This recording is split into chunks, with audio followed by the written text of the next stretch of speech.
ਇਸ ਵੇਲੇ ਦੀ ਵੱਡੀ ਖਬਰ ਕੈਨੇਡਾ ਤੋਂ ਆ ਰਹੀ ਹੈ। ਕੈਨੇਡਾ ਦੇ ਵਿੱਚ ਗੋਲੀਬਾਰੀ ਤੇ ਫਰੌਤੀ ਦੇ ਨਾਲ ਜੁੜੇ ਮਾਮਲਿਆਂ ਦੇ ਵਿੱਚ 5 ਭਾਰਤੀ ਮੂਲ ਦੇ ਬੰਦਿਆਂ ਨੂੰ ਗ੍ਰਿਫਤਾਰ ਕੀਤਾ ਗਿਆ ਹੈ। ਫਿਲਹਾਲ ਇਹਨਾਂ ਉੱਤੇ ਜਿਹੜੇ ਦੋਸ਼ ਨੇ ਉਹ ਆਇਦ ਕੀਤੇ ਗਏ ਨੇ।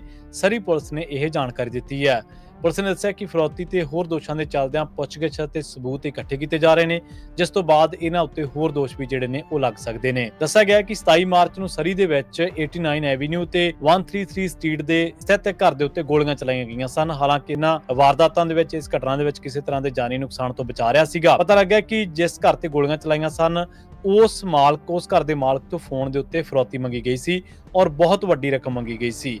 ਇਸ ਮਾਲਕ ਨੇ ਫਰੌਤੀ ਦੇਣ ਤੋਂ ਨਾ ਕੀਤੀ ਤਾਂ ਉਸ ਦੇ ਉੱਤੇ ਗੋਲੀਆਂ ਚਲਾ ਦਿੱਤੀਆਂ ਗਈਆਂ।